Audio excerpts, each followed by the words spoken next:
filled with excitement, fun, and is beyond limits. But the question is, are you ready to jump? If it is a yes, then you have jumped into the world of ultimate entertainment. Welcome to YOLO 247, a place of fun, indulgence, and endless surprises.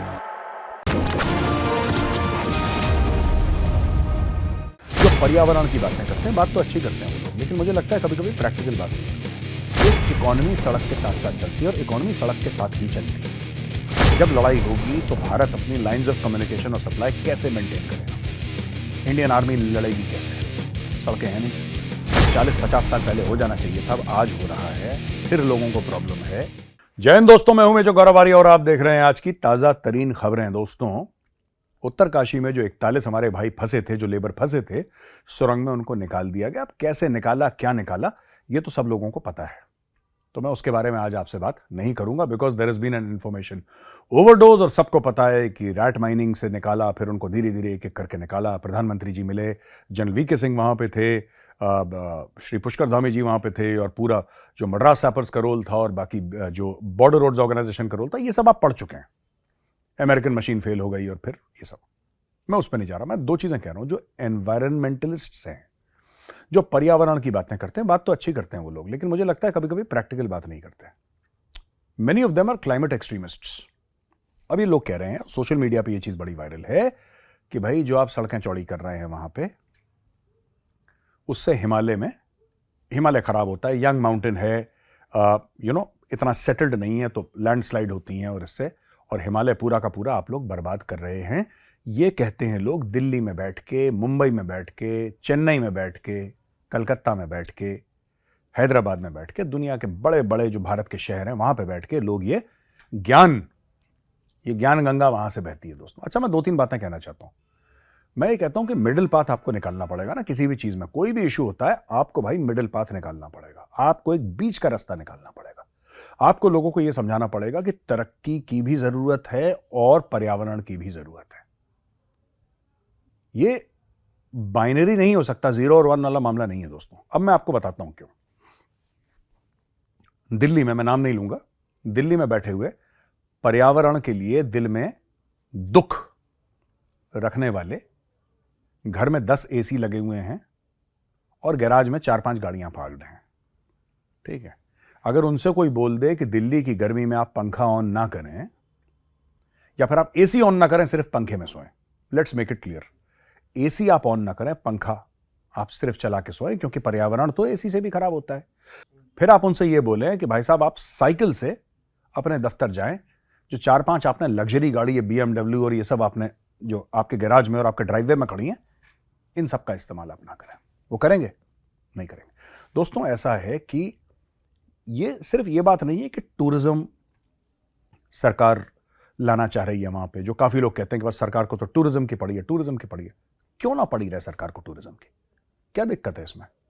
जो पहाड़ी क्षेत्र में लोग रहते हैं, क्या उनका अधिकार नहीं है कि वो अच्छी जिंदगी अपनी बिताएं, उनके पास फैसिलिटीज हो? मैं फिर कह रहा हूं, मैं ये नहीं कह रहा कि पूरे पहाड़ों को साफ करके वहां पर रोडें बना दो, नहीं।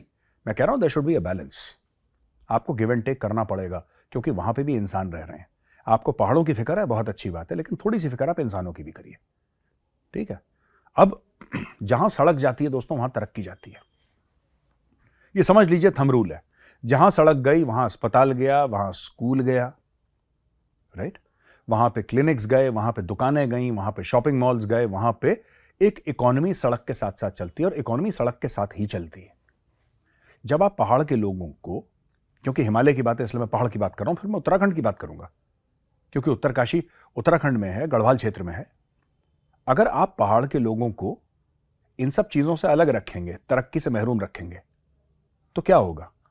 आपको पता है उत्तराखंड के बारे में बड़ी फेमस चीज है कि पूरे उत्तराखंड की मनी ऑर्डर इकोनॉमी है। आप उत्तराखंड के गांव में जाएंगे, आपको बुजुर्ग मिलेंगे, ठीक है, आपको बच्चे मिलेंगे, आपको महिलाएं मिलेंगी, आपको जवान लड़के मिलेंगे ही नहीं वहां पे, क्योंकि सबके सब नीचे गए हैं रोजगार खोजने के लिए। लेकिन आप जो पर्यावरण के बारे में इतना ज्ञान दे रहे हैं, आप बड़े बड़े बंगलों और बड़े बड़े अपार्टमेंट्स में रहते हैं अपने परिवार के साथ।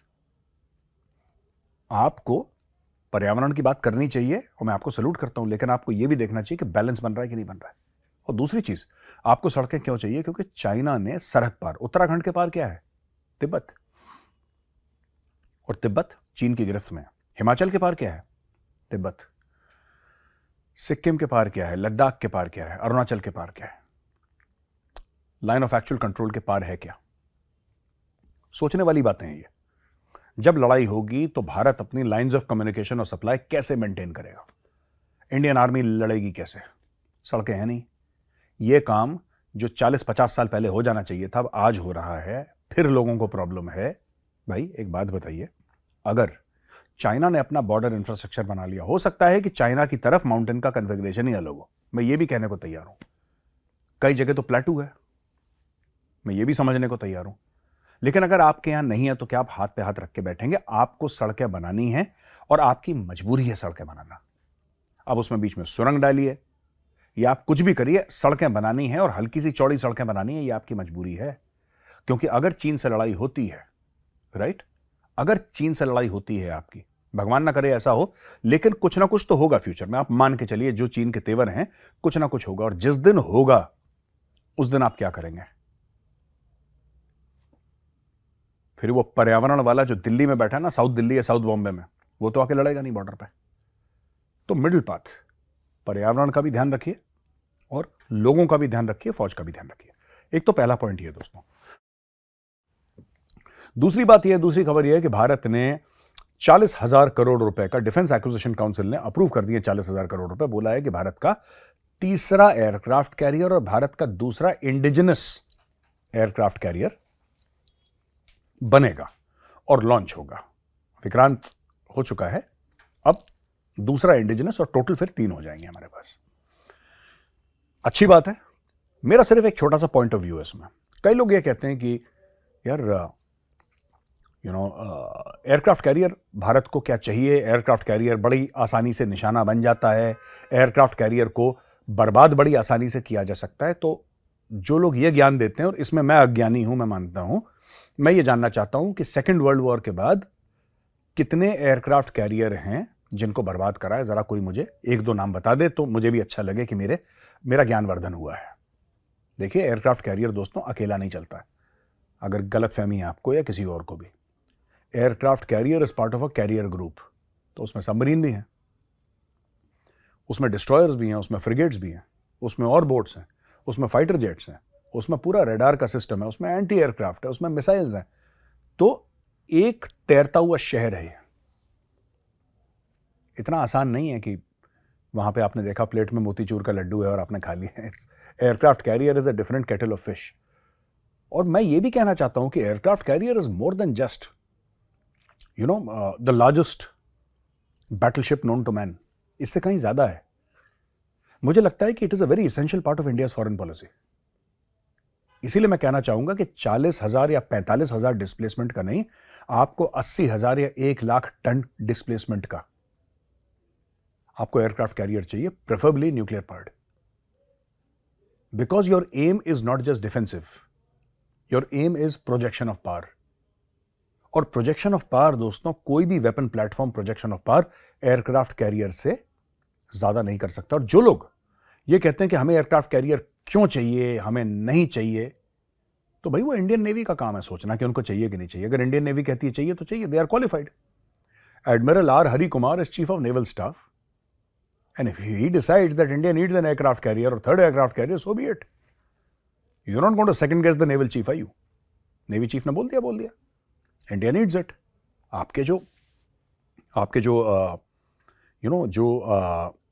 आपकी नेशनल सिक्योरिटी फिलॉसफी है, या आपका प्रोजेक्शन ऑफ स्टेट पावर है, प्रोजेक्शन ऑफ नेशनल पावर है, उसकी आउटलाइन क्या होंगी, ये सोचने वाली बात है। अगर आपने सोच लिया, नेवी ने सोच लिया कि हमें चाहिए एयरक्राफ्ट कैरियर, तो सोच समझ के ही बोला होगा। I am not privy to what the navy thinks, but they have top class professionals, global professionals there. तो उनको सेकंड गेस करना कि नहीं यार ये तो गलत है, ये सही है, मुझे लगता है ये सब हल्की बातें हमें नहीं करनी चाहिए। अच्छा, तीसरी चीज है दोस्तों की ये गुरपतवंत सिंह पन्नू की बात चल रही है और इंडिया ने एक हाई लेवल इंक्वायरी बैठा दी है और इंडिया ने बोला है कि ठीक है हम करें। ये बेसिकली क्या है कि ये इंफॉर्मेशन शेयरिंग अमेरिका के साथ चलती रहती है। अमेरिका के अगर if they have some concerns, India will deal with it. India has some concerns, America will deal with it. So it's nothing serious. It's just that Pannu and Khalistanis are making out to be very serious कि वो खुश किस लिए हो रहे हैं? खालिस्तानी। अब कम पढ़े लिखे लोग हैं, ठीक है, कई उनमें से अंगूठा टेक हैं, they have no skills, they have no education, बस वो विक्टिम कार्ड प्ले करके और झूठा सर्टिफिकेट लेके कि बोला कि भाई इंडिया में बड़े हमारे साथ टॉर्चर हो रहा है, ये सब करके वो बाहर का उनको they have become this thing political refugees quote and quote. उन्होंने वहां पे रेफ्यूज ले लिया, उन्होंने बोला कि जी हमें असाइलम मिल गई है, हम यहाँ के शहरी बन गए, हमें यहाँ के सिटीजन्स बन गए, नागरिकता मिल गई है, दैट्स इट। इससे बड़ी और कोई बात नहीं है। Khalistanis are not contributing to society. बस उनको ये लग रहा है कि इंडिया और यूएस के बीच में हमने एक टेंशन पैदा कर दी और वही हमारा क्लेम टू फेम। ऐसा कोई टेंशन वेंशन नहीं है। अरबों डॉलर की ट्रेड है, ठीक है, अरबों डॉलर की ट्रेड है, ग्लोबल लेवल पे काम हो रहा है।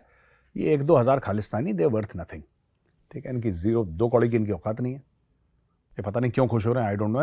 ये जो पन्नू कह रहा है ना मुझे मारने की कोशिश, पन्नू को कौन मारने की कोशिश करेगा? He is entertainment for us यार, who is going to kill Pannu? और अगर if somebody makes up his mind to whack Pannu, it's not a very difficult thing. Not that India wants to do it, India will never do it, हम करते नहीं, हमारी policy ये नहीं है, लेकिन offing somebody is not so tough यार। इतने को मुश्किल काम थोड़ा है कि पन्नू को निपटाना कोई आपको पूरी ब्रिगेड मोबिलाइज करनी पड़ेगी, ऐसा नहीं है। Pannu is just one man है, but we don't care about Pannu. In India state policy simple, right? तुम्हें जो करना है करो, बट हाँ, अगर तुमने भारत के खिलाफ कोई कदम उठाया तो we will take legal action against you, we will pursue you through all legal means. ये भारत की स्टेटेड पॉलिसी। और आखिरी चीज दोस्तों कि नेपाल में टेम्परेचर, तापमान बढ़ रहा है और नेपाल में डिमांड आ रही है रिटर्न ऑफ मोनार्की और नेपाल को हिंदू राष्ट्र डिक्लेयर करने की बात। देखिए, जो कम्युनिस्ट पार्टियां आई हैं या ओली की सरकार थी, प्राइम मिनिस्टर ओली की सरकार, या फिर प्रचंड की सरकार थी, ये तो बिल्कुल चीन की गोद में जाके बैठ गए। ये जाके बैठ गए चीन की गोद में। कम्युनिस्ट इनको कठपुतली की तरह हिलाते हैं। अब वहां के लोग खड़े हो गए और वहां के लोग कहते हैं कि साहब, नेपाल दुनिया में सिर्फ और सिर्फ एक हिंदू राष्ट्र हुआ करता था दोस्तों। भारत भी हिंदू राष्ट्र नहीं है, जबकि भारत में 82, 83, 84% हिंदू हैं। नेपाल हिंदू राष्ट्र था। उन्होंने चेंज करके अपना कॉन्स्टिट्यूशन सेक्युलर करा और बोला कि जो राजा है वो टिटुलर हेड रहेगा, राइट? उसके पास एग्जीक्यूटिव पावर्स नहीं होंगे, एग्जीक्यूटिव पावर प्राइम मिनिस्टर के पास होगा और हम बन जाएंगे फुल फ्लेजेड सेक्युलर सोसाइटी और डेमोक्रेसी। अब वहां के लोग सड़क पे आ गए लाखों की तादाद में और वो कह रहे हैं कि राजा के पास एग्जीक्यूटिव पावर्स होने चाहिए। तो और ये कह रहे हैं कि हिंदू राष्ट्र डिक्लेयर करो नेपाल को। तो इसकी लड़ाई अब नेपाल में चल रही है।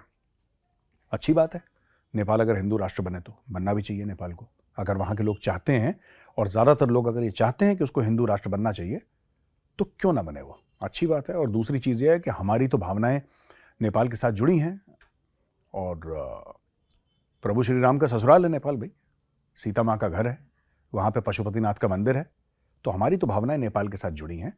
बस मैं भारत के जो पॉलिसी मेकर्स हैं, मैंने 1-2 डिप्लोमेट से बहुत पहले बात करी थी और मुझे थोड़ी सी एक बात खटकी नेपाल को लेकर ना, दिल में थोड़ा सा मेरे खटास आई, वो बात मैं शेयर करना चाहता हूँ। देखिए, ऐसा है, हर एक नेपाली का भारत पे पूर्णतः अधिकार है और हर एक भारतीय का नेपाल पे पूर्णतः अधिकार है। और यह अधिकार आज से नहीं है, हजारों साल से है। पहली बात यह है। दूसरी चीज मैं ये कहना चाह रहा हूं कि यार देखिए, नेपाल के लोग या नेपाली लोग हमारे भाई हैं, सिर्फ ये कहना मतलब मुझे नहीं लगता कि ये कहने वाली जो बात है ना, ये काफी है। You must go beyond this. सिर्फ हम लोग कह देते हैं कि नेपाली लोग हमारे भाई हैं, नहीं, नेपाली हमारे छोटे भाई नहीं है। We are equal. India and Nepal are equal. आपको यह बात बोलनी पड़ेगी बार बार, क्योंकि एक बड़ा भाई होने की जो एक हैवी हैंडेडनेस आती है ना, ये क्या करती है कि रिश्ते खराब करती है, रिश्तों में खटास आती है। और मुझे याद आती है 4-5 साल पहले जब भी मैंने बात करी थी, मुझे याद नहीं है, वो डिप्लोमेट से कि we will do this for Nepal और हम नेपाल के लिए ये करेंगे and I think the people of Nepal. हम नेपाल के लिए कुछ कर नहीं रहे हैं। अगर हम नेपाल के लिए कुछ करते भी हैं दोस्तों, तो वो हमारी ड्यूटी है, वो हमारा फर्ज है, ठीक है? वो हम कोई एहसान नहीं कर रहे। और नेपाल अगर हमारे लिए कुछ कर रहा है तो नेपाल एहसान नहीं कर रहा, और हम नेपाल के लिए कर रहे हैं तो हम एहसान नहीं कर रहे। We are brothers and Nepal is not the younger brother, ये हमें समझना पड़ेगा सबसे पहले। और काफ़ी इंडिया के जो फॉरेन ऑफिस में लोग हैं, मुझसे तो बहुत पढ़े लिखे लोग हैं, बहुत ज़्यादा सीजनड हैं, हम तो कोई नहीं है उनके सामने, लेकिन ये मेरी उनसे रिक्वेस्ट है, Indians and Nepalis are brothers but Nepal is not the younger brother, we are equal, you treat them with equal respect, ठीक है ना। और जो नेपाल के लोग सड़क पे आए हैं और जो हिंदू राष्ट्र चाहते हैं, उनको सिर्फ एक ही बात मैं बोलूंगा कि हमारी शुभकामनाएं आपके साथ हैं। जय श्री राम। तो दोस्तों, आज का वीडियो कैसा लगा आपको? अगर पसंद आए तो उस वीडियो को लाइक करिए। मैं कल फिर हाजिर हूंगा एक नए वीडियो के साथ, तब तक के लिए जय हिंद।